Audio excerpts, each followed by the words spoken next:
right, welcome back, everybody, to the Cure Collective podcast. It's great to be back. It's great to have you back. Yeah, I missed you last week. I know. If you can't tell from our nasally voices, we've been under the COVID. You were hit by the Rona. We were hit by the Rona. Yeah, we both had COVID. Ember had COVID. Our daughter had COVID. But you're still on the mend. Yeah, we're all on the mend. You're making a little bit more of a delayed comeback because you got it later than I did, but it's good to have you back. Thank you. Thank you all for tuning in to the podcast again. Today we have an exciting topic, and that is cannabis and parenting. Yeah. I think that this is a long overdue podcast, even though we haven't been podcasting for that long. I think it's just a conversation that needs to be had more frequently, or just had at all, maybe. Yes, I don't know if it's being had at all. I think had at all, period.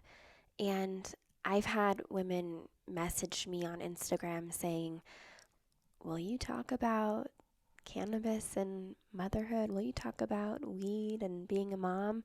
Not even knowing that we would talk about it in this format, but just in general, because it's not spoken about So you've had people ask you about it.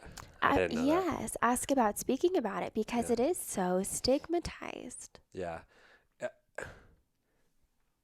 The first thing that I was just going to say is, like, why? Yeah. Do you understand? How do you comprehend why it's so stigmatized?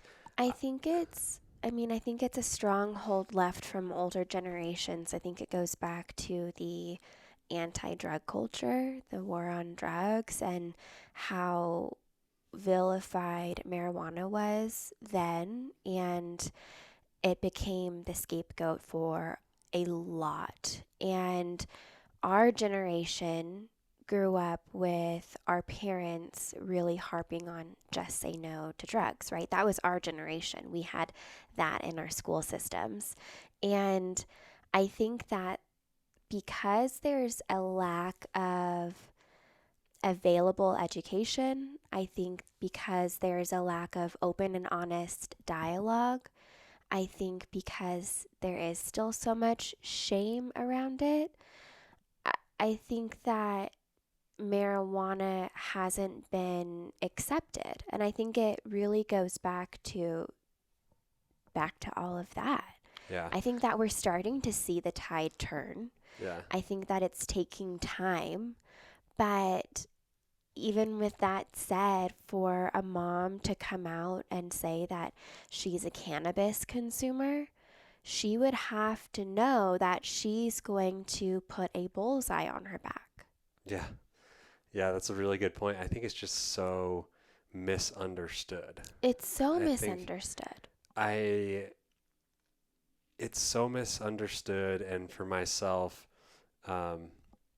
as someone who, and I know that this is part of actually one of your notes, but as someone who has a family history of alcoholism, but has also struggled with abusing alcohol himself, that fact has been core to everything that I've been and done since I found myself on a bridge almost 10 years ago. I in college drank frequently, probably like this sounds like a lot, but probably 4 to 5 days a week. You know, there was Tuesday nights, there was something that was going on. There was Wednesday nights, there was something going on. Thursday night was the night everybody went out. Friday night, and then sometimes Saturday if you could make it to Saturday. But that it was just endemic to culture in college, and so were so many other things. But actually really all of college for me, I never questioned if it was a problem for me until it became so destructive that it almost ended my life. And I grew up as somebody who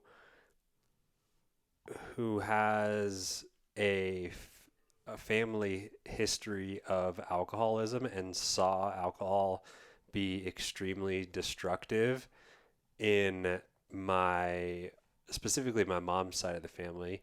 Um, and I like saw what it did, Yeah, but that's something we share. I didn't fully like comprehend it. I was just like, oh, okay, so like that's what grandpa does, and Mm.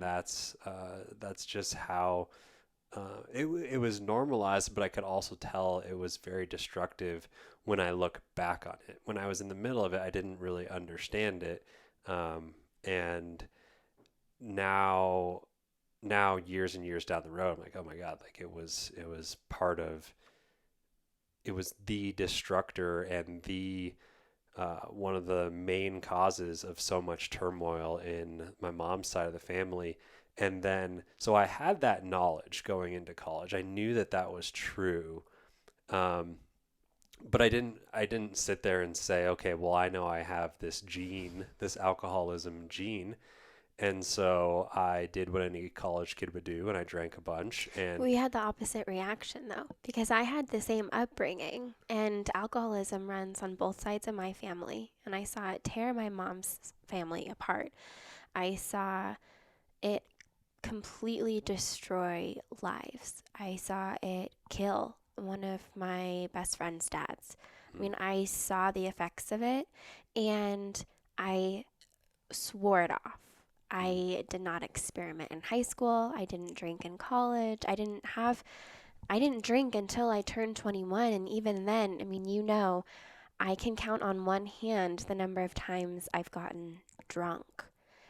It was something because I saw the damaging effects and because I knew that that was in me, I wanted nothing to do with it. mm-hmm, But in my mind, a substance was a substance was a substance. mm-hmm. And so I thought that anything that could potentially be intoxicating was deathly. And so that was your association with marijuana. That Hmm. was okay. So we both described our relationship with alcohol, and for you, then marijuana was put in the same Category, yeah. category, same bucket.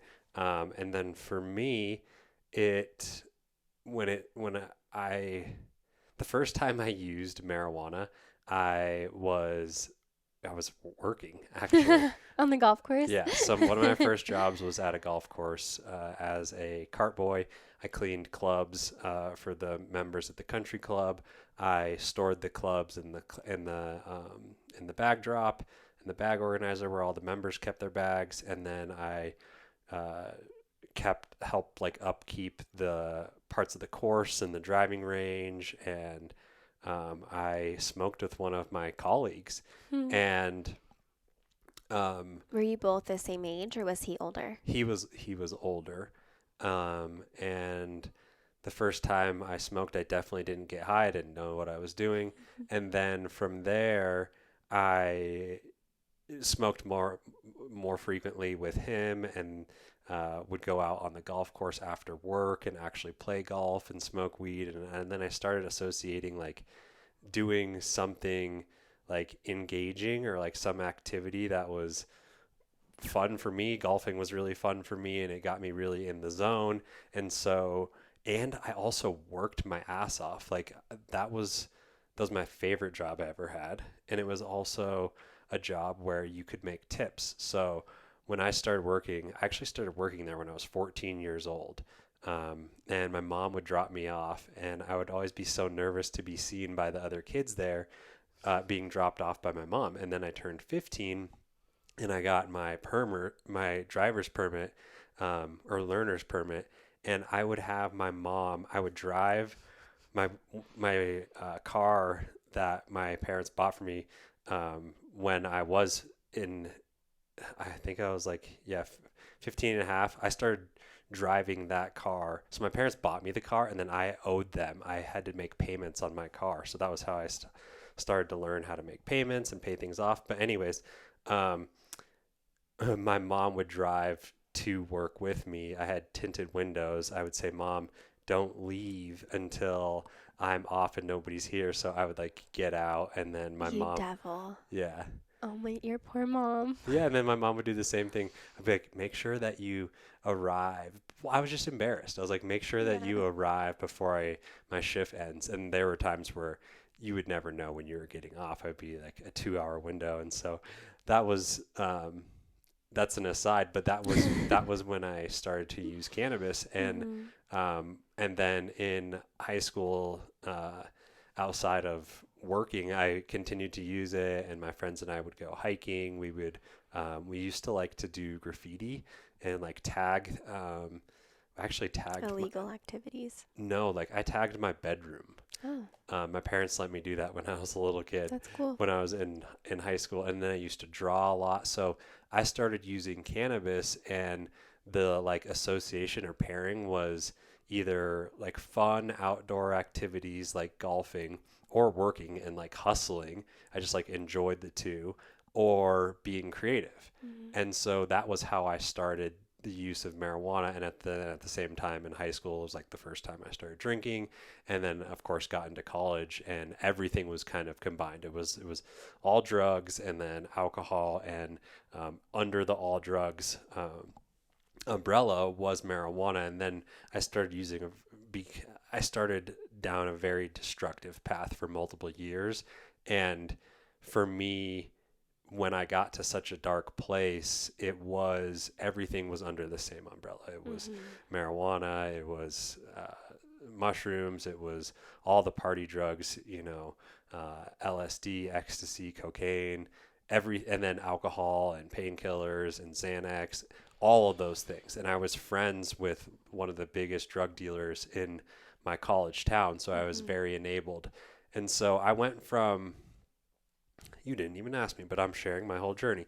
I went from learning, first using cannabis in high school, and associating it with like fun and work and play and creativity, to then in college, my life became very destructive, and then I had to quit it. So that was kind of like the like ramp up. And then in college, I got to the point where I just had to like, it was like all things are no. And Mm-hmm. then it changed down the road. But for you, It started with all it things are started with no. all things are off limits. And you, like, what messages did you receive from your family or society? I know you're mentioning the DARE program, Mm-hmm. but like, how did your parents talk about marijuana? Oh, it was evil. It was terrible. Mm, And I think that, to their benefit, that was the normal response for most parents. I don't know if it was different here for you because it's Colorado and maybe there was a different culture, but with my parents and growing up in Southern California, with the times, weed was a categorical no. It was just off limits. It was a drug. It was the gateway drug. If you smoked weed one day, you'd be doing cocaine the next day. Like, mm, it was just a big no. So for me, whether it was alcohol, whether it was marijuana, whether it was cocaine, everything that would be considered a drug was off limits. And I remember being in, I don't remember actually if I was in high school or if I was in middle school. I was probably either in eighth grade or ninth grade, and my brother would have been a year younger than me. And he was having fun with his friends, as any boy his age does, and they got caught smoking weed. I'm pretty sure one of the parents found mm, it in a backpack and then went and called every single boy's parent to let them know, hey, I found so and so with weed. Your son's smoking. And I remember finding out and feeling devastated because I was certain that my brother was going to die. mm, I thought, oh my God, he's smoking weed. Tomorrow he's going to be dead. mm, And I got the family laptop And I went onto Google and I started pulling up articles on the dangers of marijuana, and I printed them. And then when he wasn't home, I went into his bedroom and I tacked them up onto his wall Oh, wow. so he would see the dangers of smoking marijuana and he would stop and he wouldn't die. That's that was me. I was so certain that it was the evil of all evils. I had no true understanding. And of course, going through that, I saw my parents' reaction to finding out, and they were alarmed, they were worried. Hmm. And so alarm bells were going off in my mind of, okay, well, if mom and dad are worried, then I'm worried. And there wasn't any real education on the actual plant, Yeah. right? Or I didn't know what the effects were. I didn't know how anyone felt when they were high. I didn't know anything that happened. I just knew bad. Yeah. And fast forward until what, 3 or 4 years ago is when I tried marijuana for the first time. And so, well into, my adulthood, and I smoked for the first time. I didn't inhale. It was one hit. I didn't get high. And I wasn't keen on smoking.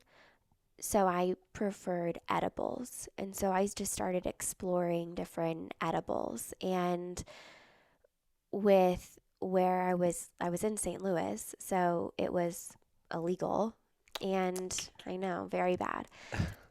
But I would get them from friends, or like a friend who would bake pot cookies. And I had, of course, that, I mean, you eat a pot cookie and you have absolutely no idea how you're How much dosing is in there? yourself. Yeah. I remember eating a cookie when I was getting this tattoo done, and I was stoned getting this tattoo done. And it was, I don't even remember how many hours it took. And I literally fell asleep in the Oh, chair. wow. It was a great experience, but I was so stoned from that cookie. And so I didn't really start understanding dosaging until I moved out to Colorado, Hmm. because that's when I could actually buy products like Ripple and know exactly what I was getting. And I could start to notice how I was affected as a result. And I think the most breathtaking thing for me, I was actually breath giving, was the effect on my anxiety. Hmm. I had never experienced anything that could wipe away my anxiety like marijuana has. And specifically the anxiety that was associated with my PTSD symptoms. I mean, it completely took the edge off of my PTSD. My panic dissipated, my nightmares went away. I was actually able to sleep at night. I wasn't hypervigilant. I wasn't having as many flashbacks. I wasn't going on walks and looking over my shoulder all the time. I mean, it was profound what it did for me. And there were absolutely times when I think I used marijuana as a crutch to get through an episode or to Hmm. get through my anxiety without any other skills.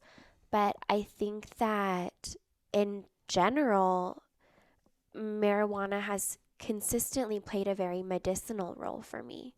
And I was able to couple it with things like therapy and EMDR and the whole gauntlet, so that I was able to actually work through a lot and do it in a way where my symptoms, my anxiety and trauma symptoms, felt manageable. Yeah. It, you said one thing that I think is really important, and I think will be a continuation of some of your notes. The, you said, yes, to, I've used it in a way that one might consider as a crutch. So when you say that, I think about the long days of work as an entrepreneur that are, it's every day. That times where I find myself driving home from work, and then I get home and I'm like, I just want to take an edible, and then the rest of my day from 5 p.m. or 6 p.m. onwards is with a slight dosage of THC to help myself unwind and start to get into like a different mind state for myself. Mhm. So you could call that a crutch. You could call that like, okay, you have or say you have a really stressful day and you're like, I just can't wait till I get home and I can have an edible. And there's a culture of happy hour, of I need to Mhm. get home and have a drink and decompress, and I need to unwind and drink wine, or whatever it may be. The list goes on and on and on. And that's always been something that is normalized. And Mhm. so for myself, I as I mentioned, I got into a very destructive way of living. I cut everything out of my life. Then years later, I started introducing. Um, I would have. I mean, like right now, you and I probably have like a glass of wine or a sip of alcohol maybe once a month. Maybe Less, I I'll say think. once a month for me, and then maybe like once a quarter for you. Yeah. And for myself, when I cut everything out of my life, that was I was completely sober, 100% sober, no alcohol for several years, and then a couple years into that, after becoming completely sober and starting bodybuilding, I it was legalized here in Colorado. Marijuana was legalized here in Colorado, and then I would go to the dispensary and I would start taking different types of edibles that had higher CBD, low THC, and I actually noticed the exact same thing. I was like, okay, well, I used to use it this one way. I used to use Mhm. it in a way that was creative, and I would do it. I would smoke weed while I was working, and I would work my ass off, and I would also draw and be really creative. And then I got into a destructive way of living, and I said all things are bad, and then I cut it all off.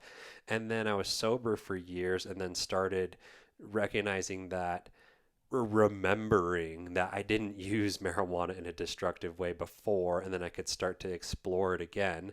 And that was when I started noticing that I liked to use it to unwind at the end of the day, to get myself into a different mind state, to decompress, but then also out doing things in nature and hiking and becoming like fully present in that time, and being like, wow, like I recognize that marijuana helps me unwind, it helps me relax, and then it also helps me in the same at the same time, or in the same vein, helps me become like fully present in whatever I'm doing. And Mhm. I think those are the exact same thing, because a lot of times when I come home or I have a long day or a stressful day, like this is the case for anybody, when you are in that anxious state, you're not actually like in the present moment. You're Mhm. off thinking about something that you should be doing or should have done, and are that's anxiety. That's the definition or manifestation of anxiety, right? And so I started to notice that for me, it wasn't. It was like, okay, well, I would much rather have an edible and unwind and feel relaxed at the end of the day and have an amazing dinner. And then as I start to get closer to bed, it winds off and I fall asleep great. And then I wake up the next day and I'm clear headed and I can do that day all over again. So I started, it was really internal to my family.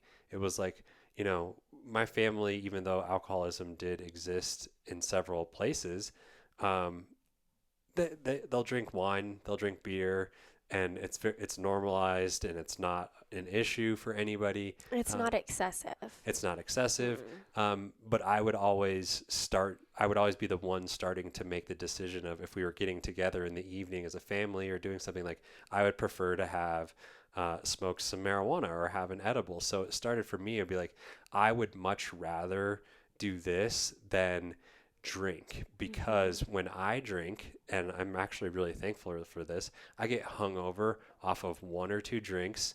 My nose gets really stuffy when I Mhm. drink, more so with beer, and that's probably from some of the other things within the beer. But I get nasally. I sound like I sound now. I'm not drinking right now, um, But I was just like, I would much rather just feel this relaxation and full, just like exhale, deep decompress, than what I feel from having a a drink of alcohol. And one of the things that you wrote here was this mommy wine culture. Yeah. And that's, Hmm. I mean, so so speak to why you wrote that down, and like what it's like, oh, this is completely normal, but we don't talk about this, and this isn't Exactly. okay. And you actually mentioned this at the very beginning, but there isn't any questioning if the consumption of alcohol is a problem. And it's so common to go on Instagram and you see mommy wine culture. You see how normal it is for moms to drink a glass while they're getting dinner ready, to drink a few glasses after they put their kids down. And there's this, It's like sensationalized it sometimes is too. Yeah. sensationalized. I mean, it's made into t shirts, it's made into merch. It's very normalized to the point where it's like you almost expect to find a mom with a glass of wine in her hand. And I don't think that alcohol or wine needs to be demonized. Like it's anyone's own prerogative how they want to take the edge off. But I do find it curious that it's so normal as a society for parents. Let's just focus on parents because this is cannabis and parenting. How it's so normalized for parents to drink alcohol and to drink alcohol in front of their kids and to have multiple glasses. And I mean, we just came off of the holidays, and when I pulled up Instagram the other day, I saw an influencer with two young kids say, "Who's ready to be permabuzzed for the next 4 days?" Like, it's normal for parents to be buzzed, for parents to finish a bottle of wine with dinner, for parents to have fun with their alcohol during a holiday and mix drinks and spike their eggnog. Excuse me, my throat. It's normal. There's no questioning. And yet, how many parents are saying, yeah, I'm going to have 5 milligrams of this edible and a dropper of CBD, and I'm going to take the edge off and go play Legos with my kid on the floor? Yeah. None. None. None. No, None. None. no, you None. don't see it. You None. don't see it. You don't hear about it.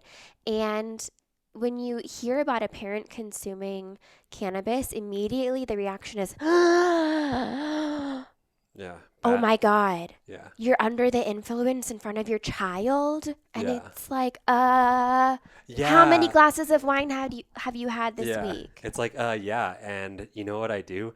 I hug my daughter so tight, and I feel so much love, and I feel so much joy, and I giggle, and I feel like I am a 10-month old, and like, how beautiful is this life? And we have goofy ass conversations, and I'm super, super careful. I walk super slow. You're very I mindful. You're very mindful. I actually posted on my story. I like to smoke. I like to smoke joints, and I typically will roll up.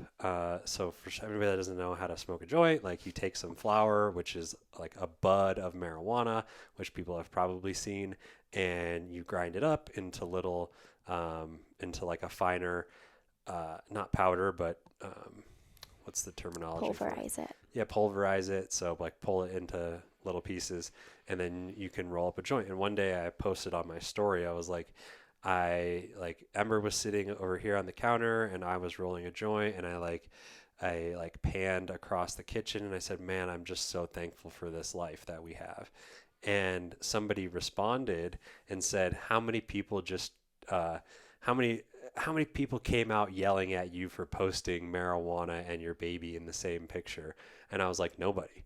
Because most people don't say anything to me on Instagram.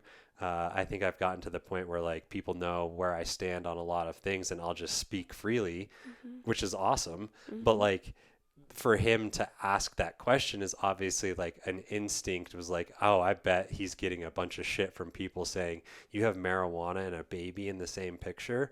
And so what did I do? Like I rolled up a joint, I went outside and I smoked the joint, and then I washed my hands and I washed my face, and I probably still smell like marijuana, and I hang out with our daughter. And that's what I do. And I think there's not a single thing wrong with that. If you choose to smoke, if you choose to use an edible, if you, whatever you want to do to explore with marijuana, know that what's going to happen is, yes, you can definitely eat so much THC that you get paranoid and anxious, or you end up on the couch and you eat a whole bag of chips. But that's the worst thing that's going to happen. Like, that's literally the worst thing that's going to happen. And one of the things that was so consistent for me through college or trying to introduce other people to marijuana was, hey, would you like some? Would you like to hit this? And the response would always be, no, I don't want to lose control. No, I don't want to lose control. And that couldn't be further from the truth of what might actually happen if you get high. You are going to be in control. You can get anxious if you eat too much THC. Like, you're going to get anxious. And it's something that Joe Rogan talks about. He says, it's my favorite thing because I like to like I like to have like my grips, like a death grip on like this, like, oh, am I going to make it through to the other side? And then you realize on the other side, like, you're absolutely fine. It's the discomfort and the anxiety that Joe Rogan says he loves to feel because he loves to get to the other side of it and know that, oh, everything's okay. Most of the time when you're really high, and this is other things that we'll talk about in future podcasts, you're extremely introspective. You're like, what should I be doing to be a better person for myself, for my loved ones, for my employees, for people around me in the community? What did I not do and I want to actually do? You start to become really introspective and do like a self audit most of the times when you're too high. Like, that's what you do when you're too high. Yeah.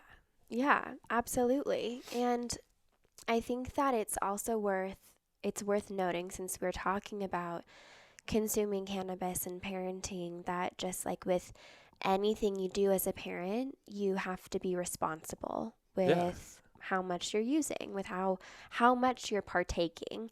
Just like with alcohol, you're not going to be a good parent if you down a whole bottle of wine on your own. You're not going to be well attended to your child. It's just a fact. And similarly with marijuana, you don't want to consume so much that you become a couch vegetable, Because you're right? also not going to have a career. You're not going to be able to Right. build a business. Well, So you aren't you to go back to parenting, you aren't going to be a good parent if you're stuck exactly. on the couch. You're Yeah. not going to be able to tend to your children.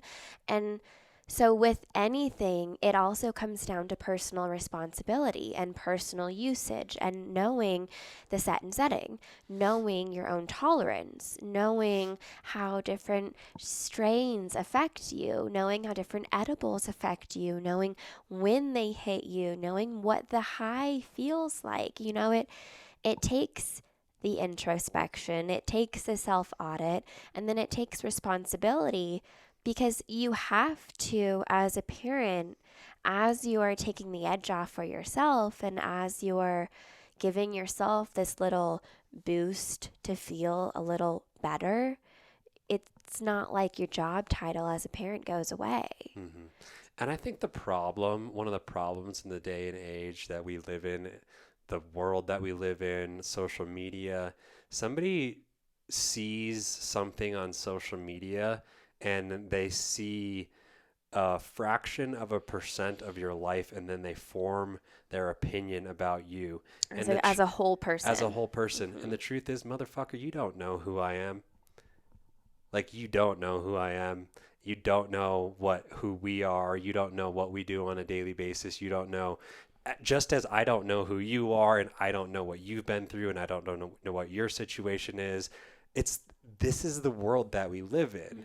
And if you like to form an opinion on somebody based off of a snippet or a clip or a something that's taken out of context, A like happens meme to that you posted last happens Tuesday at 4 yeah, o'clock. like that happens to Joe Rogan all the time, or like anything that's going on in the world today about like you should do this and everything's going to be good and we're going to make it through. And if you don't do this, you're killing people. Like that's literally the world that we live in, but there's no nuance. Hmm.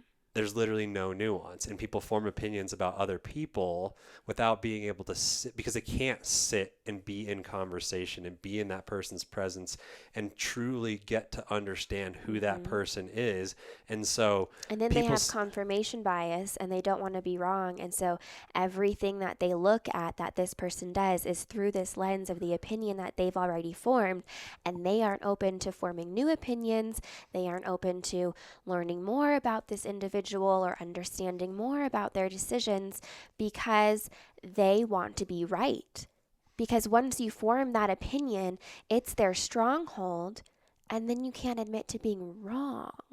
being wrong, changing your opinion, changing your idea is one of the hardest things for us to do. As It's humans, yeah. so hard. I so here's one of the things that happened in the last week and a half, and I love that we're off on this tangent. I got COVID, you got COVID. It hit me pretty hard. Like I was like it hit me harder than Yeah, I it hit you expected hard. to hit me. I shared with everybody, and I didn't get the vaccine. None of us got the vaccine. Do vaccines work? We do believe that they do. Yeah, And we are vaccinated. oh We yeah, don't have the oh yeah, COVID yeah. We vaccine. don't have We the aren't COVID vaccine. anti vaxxers. Yeah, yeah. Nuance. Yes. And I said, I was the person that was like, for a while, I was just like, I think we're, I think we're, I don't think COVID is as bad as it's been made up to be. And then I got COVID and I got sicker than I expected to. And I was like, oh, like, yeah, like, I think my parents should definitely get the vaccine, and they did. And I think that there are certain people that would probably benefit from getting vaccinated over other people.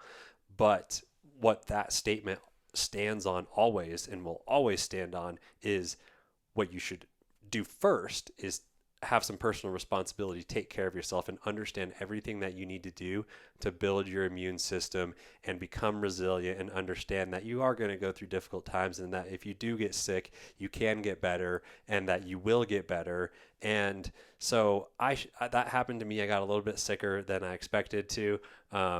I in the first couple of days was being like a little bit of an ass on social media, and I was like, oh, like what have I been doing? I was like, oh, well, I work out and I eat healthy and I get sunlight and I like to do hard things. And then I didn't let myself rest as much as I should have, and it Mm-hmm. hit me harder than I believe it would have if I would have rested. Mm-hmm. And I shared with I shared with the team. Yeah, it was a little bit more intense than I expected it to be, and I didn't expect it to take me 6, almost 7 days to get over it, and I'm still a little bit nasally, and so that's true for me. And so I had to change my opinion on what I thought about COVID, Mm-hmm. but But that I think also, I mean, it's you changed your mind on who could benefit from the vaccine. But then at the base, there's still this, and I still believe that it comes down to personal choice and sovereignty and autonomy, and knowing that we aren't here saying no one should be vaccinated. We're here saying that everyone has sovereignty over what they do with their own bodies. mhm, And we believe that people who are more vulnerable, people with weakened immune systems, the older generations, people with comorbidities, would probably benefit from getting the vaccine. We aren't here saying no vaccines ever. We're yeah. here saying, okay, your health is your personal responsibility and your body is your personal choice, and you are a sovereign human being and you can decide what you want to do for yourself. Yeah, and if you decide to change your mind down the road, Change it a like million times. Yeah. change you should probably try and change your mind as many times as you possibly can. You Yes. should probably spend about an hour every single day trying to disprove yourself. Like It's do I so, do that? but But it's such a good idea. yeah. And that's not how people approach anything. When you change your mind, it means you're paying attention. Yeah. Yeah, and you're open You're and open you realize you and are you're just learning. a small speck of dust on a rock hurling through space, and that's true. And there's so much that you don't know, and it's so beautiful to not know things. Yeah. When you recognize that there's more that you don't know than you do know, this world becomes a very, very interesting place. And every time you open up a door to what you thought you knew and you actually were wrong, then it should be this eye-opening experience to like, wow, this world is more than I ever expected it to be, and I still have so much to learn. And how beautiful of a thing is that, to recognize that there's still so much to learn, and there's still so many times to be proven wrong. And that's what science is. Science is trying to prove your hypothesis wrong. Mm-hmm. Science is trying to take in all the data, whether this worked or this didn't work, or let's be a little nuanced here and let's try and get some more data, or we need more data, or we need more time, or we need, like, that's science. And everybody's out here like being like, trust the science. We're talking about cannabis and parenting right now, and it comes down to nuance. It comes down to your personal choice. It comes down to how you have experienced it or you haven't experienced it, and you need to take in more information. Mm-hmm. Maybe you need to have an experience yourself to then form your opinion. Mm-hmm. And change your mind. I mean, we spoke about our own personal histories with cannabis, and we both have gone through many different seasons. It's looked different over the years, Yeah. and we've changed our minds, we've changed our approaches, we've changed our postures with what we believe about marijuana. And I think that when it comes down to, I mean, this just umbrella, if we come back to cannabis and parenting, for anyone listening, if you're put off by this conversation, start to ask yourself why. You know, what beliefs do you have about cannabis? What beliefs do you have about people who use cannabis? Do you believe that people who smoke marijuana are lazy?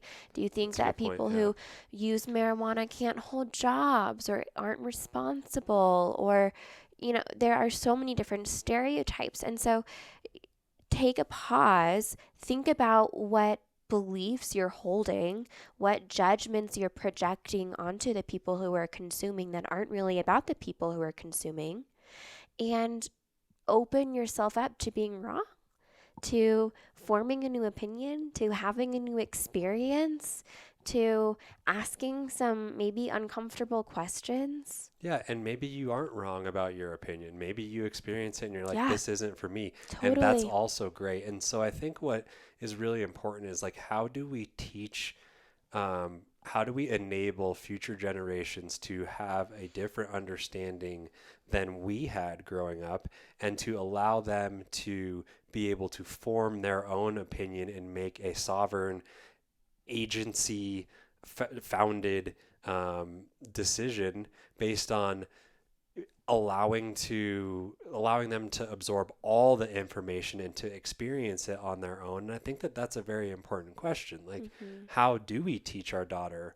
How are we going to share knowledge with our daughter and allow her to form her own opinion? And some of the things that I think about are like, well, it's not something that we're going to hide, because if it's hidden, then it becomes like this elusive off limit thing. And whenever something becomes off limits, the when you're a child, you actually become more curious about it, because Mm-hmm. why is it off limits, and And why why do are mom and mommy and dad, daddy still doing it? yeah, Yeah. and why is it hidden, or why do they not talk about it, or why did I experience one thing in my household and then go experience it somewhere else in a different light, and then be like, Mm-hmm. oh, like, well, that doesn't make sense Right. from the worldview that was created for me. So Mm-hmm. I want you to Yeah. spend a minute on that, because I think that that's important for us, is like, as this conversation is titled Cannabis and Parenting, and us being parents and having a 10-month-old, well, what do you think, what do you envision life looking like to create the environment for our daughter to be able to form her own opinions. Like, Yeah, I we're mean, gonna I tell, think that you nailed it on the head. I think that transparent dialogue sits front and center. I think that we have to be able to have educational, informative, patient, compassionate, curious conversations about what marijuana as a plant is. I mean, it's not like we're doing that with alcohol, right? I think that in general, our household needs to have a stance on transparent and educational dialogue about everything, whether it's anatomical body parts or it's marijuana or it's alcohol. We have to be able to normalize all of these conversations so that our daughter feels safe asking questions, so that our daughter knows that we are here to support her in creating her worldview and creating more understanding about these things. I think that with cannabis specifically, we have to take responsibility for discussing how it's used, the pros and cons, what can you expect to feel from it, where might you use it more often, right? What is maybe not a safe way to use it? What is not a safe place? What is consensual use? What is set and setting, and how does that create an experience? And also, how do we allow for safe experimentation so that she doesn't have to go hide in a poorly lit back alley to smoke her first joint with whoever Bob down the street, right? yeah, How do set we up the environment to experience it with her for the first time. Say, exactly. hey, this, when the time is right, we can slowly educate. We don't make it this elusive, off limits thing. And then we create the opportunity to experience it with her. I think Mhm. that that's something that's very powerful about other cultures, even around alcohol. Like in Europe, like the drinking age is a lot younger. It's traditionally something that kids experience with their families at an even younger age. I don't know how young. I don't think that I literally think that the problem is when you make things off limits, you you start to tell somebody how to think. Yeah, and I Or yes. you start to tell somebody what to think, not how to think. When you make things off limits, you say this is what you now think rather than Well, you also, I mean, you completely leave children to fend for themselves. Like the example that I wrote down was with abstinence programs, with the public schooling system and education. So in 2017, it was estimated that 54% of people who consume or use cannabis were parents, right? So over half of the users are parents, and no one is talking about it. That's certainly higher now because cannabis has gone I'd mainstream. love to see this worded like the way that this is worded is just saying of all cannabis users, 54% of them are parents. I would love to say of all parents, How many are how cannabis many of users? Yeah. cannabis I mean, I users? can try to find that statistic. But I mean, what I was going to go back to saying is regardless of whether or not we're going to talk about cannabis and parenting, parents are using cannabis and children are around it if parents are using it. And so then it comes back to okay, what is the culture in the household and what are the conversations? And when we think about, so when I was getting ready for this podcast, I was starting to think about the abstinence culture and teen pregnancies, Mm. right? So there was this belief that if we just emphasized abstinence, just say no to sex, just don't have sex, just don't have sex until you're married, that didn't actually encourage teens to stop having sex. They continued to have sex, and pregnancy rates skyrocketed. And by this point, we know this. There are numerous studies showing that abstinence education is actually positively correlated with more teenage pregnancies and higher birth rates. Mm. And what we're seeing is that when we shift the education and we actually have sex education and we talk about consensual sex and we talk about the body parts and we give teens the resources that they need, whether it's contraceptives or it's doctor's appointments or it's uncomfortable conversations where they're able to ask questions, birth rates and teenage pregnancies drop. I, what if you could teach a child that is just beginning to learn about sex what the responsibility is if you have a baby of yourself or a child of yourself? So hear me out for a second. I'm thinking about creating an environment in which we raise our kids to understand the concept of responsibility through these are your chores. And in order to get this, in order to be able to do this, what you have to first do is you have to get your chores done and you have to start to learn and combine pair the responsibility actions and responsibility and then ability to do things or ability to earn a dollar or to purchase something on their own. And you start to teach them about responsibility. And then you also teach them about, okay, well, you know how you have to do this to get this? Well, if you had a baby, then what you would have to be doing is you would actually have to be working all day long, every single day to earn $20 to be able to support your child in this way. And so you've brought them through this experience of what the responsibilities would be and what you would then miss out on as a child and as a kid and what you could experience in life at a certain age if you then were having to be responsible of a kid. So you teach your child, and this might be not the best example, but I'm thinking that if you can teach children to understand what they are going to be responsible for, and then also not be able to do that, what they're going to have to give up, and you say, hey, well, so this is when the time is right, and a husband and a wife or a man and a woman have sex and then they have a baby, this is how their life changes, and then this is what their life then turns into. And you probably you will want to experience this one day in your life. It's actually a really beautiful thing. It's one of the greatest miracles of our existence.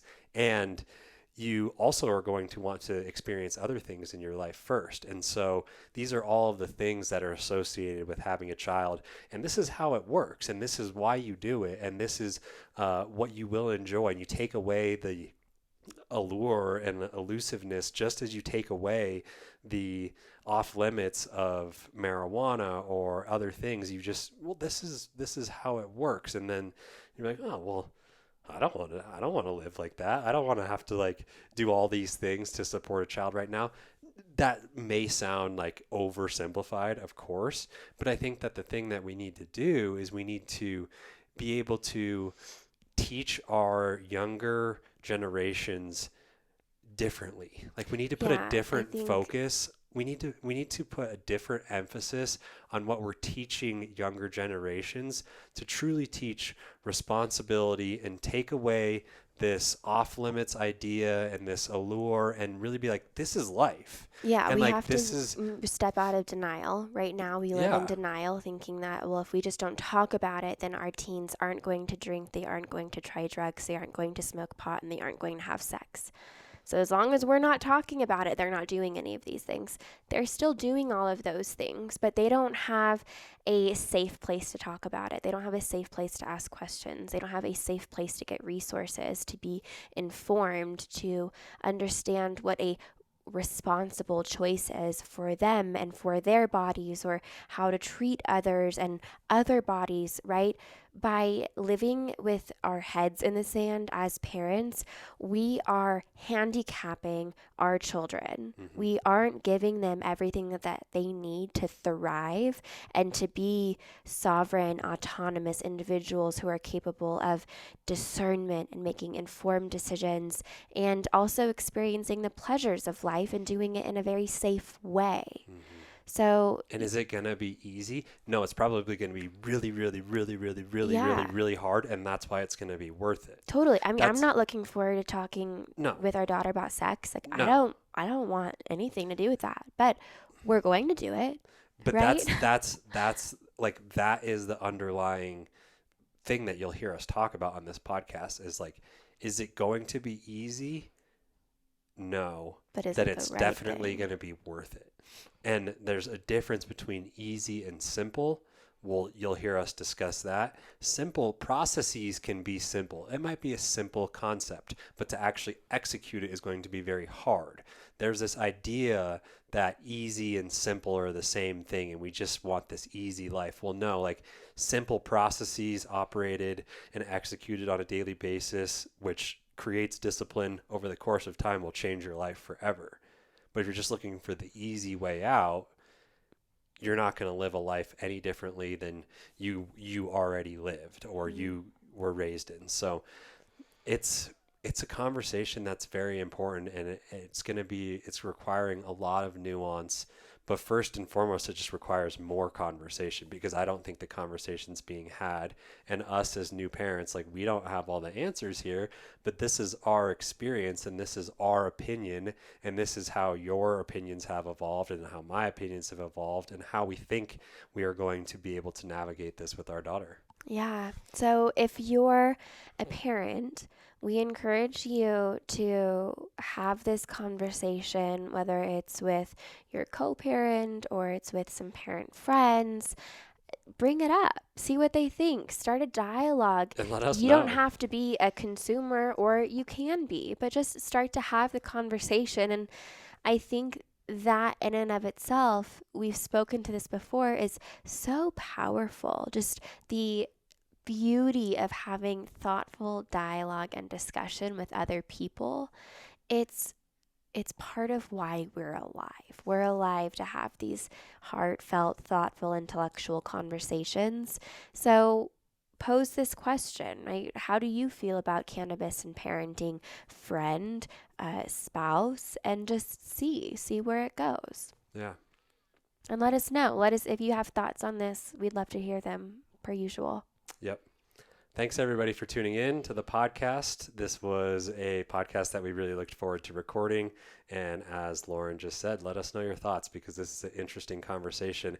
And this is just the beginning of things that we will talk about when it comes to this and parenting, X and parenting, and us trying to navigate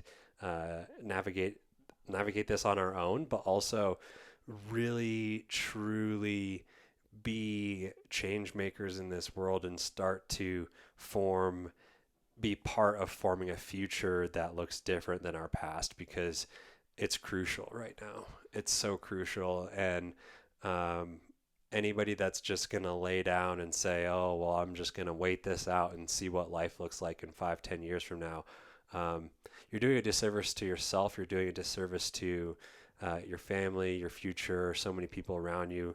And there's a lot of things that we might not have the answers on, but we want to start the conversation. So hopefully you enjoyed this. We appreciate you tuning in, and we will catch you on the next episode of the podcast.